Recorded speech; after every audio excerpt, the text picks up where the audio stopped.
Now let's turn to what's of greatest concern to most Americans, the economic impact of the government shutdown. Small businesses could easily be the hardest hit. And here to tell us about that is Ryssdal, host and senior editor of Marketplace on American Public Media. Kai, good morning. Good morning.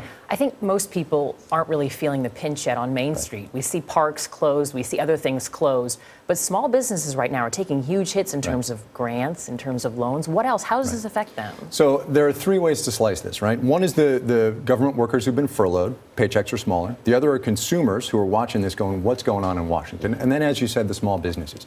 I've been talking all week on Marketplace to small businesses, just finding out what's going on with them. I was talking to a hog farmer in Polo, Illinois the other day who is not able to figure out what the pricing should be for his hogs. This guy is a fourth-generation farmer. He does 50,000 hogs a year, and because the Department of Agriculture office that provides pricing information for hogs has been shut down, he doesn't know what's going on. So what they've done, and this is a great story, they've got a private company that does a really small survey of what are called cutouts. They don't do whole hogs. They do loins and backs and ribs, and they figure out what the prices are for that. Then they assemble the hog backwards, if you will, and figure out what the hog price ought to be from that. This guy doesn't know if he's making money on his pigs, losing money on his pigs. He has no idea what's going on. Steel companies, public relations companies, the whole deal. Anybody who's got a government thing in their lives is at a disadvantage. Kai, it's estimated that this has cost $1 billion already, the shutdown. What contributes to that, do we think?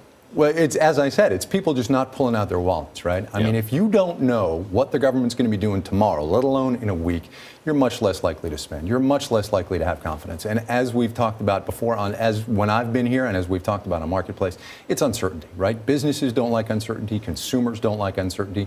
Nobody likes not knowing what's going on. And if you don't know what's going on, you're not going to spend money. When you hear words like confidence and faith, you naturally think of Wall Street. What's happening on the flip side there? So there are a couple of things to look at on Wall Street. First of all, stocks are notoriously fickle. So if you're looking at the stock market, if you're looking at the Dow Jones Industrial Average as a sign of what's going on in the economy with this shutdown thing, you're doing it wrong, right? Stock traders only look at what's in front of their nose, what's going to happen the next day. Look at the bond market, and the bond market has been really stable. Interest rates, yields on treasury bills, the debt that we're talking about in this debt crisis has been remarkably stable because the market believes they're going to fix it. Right? They have to fix it. Right. You've been a furloughed employee yourself under President Clinton, right? Right. So in 95, 96, I was in the State Department, and they brought us in. They said, listen, sign this piece of paper. It says you agree to the furlough, and we'll see you whenever. 3 weeks later, after sitting around, not having a paycheck, not knowing what was going on, they finally got us back. I'll tell you what, when I was young and single, it was a great time because I could do it. But now, I've got a mortgage, I've got kids, I've got dogs. I mean, you know, it's a mess. You and now the trickle down is very evident. Exactly. Ryssdal, thank you so much. You bet.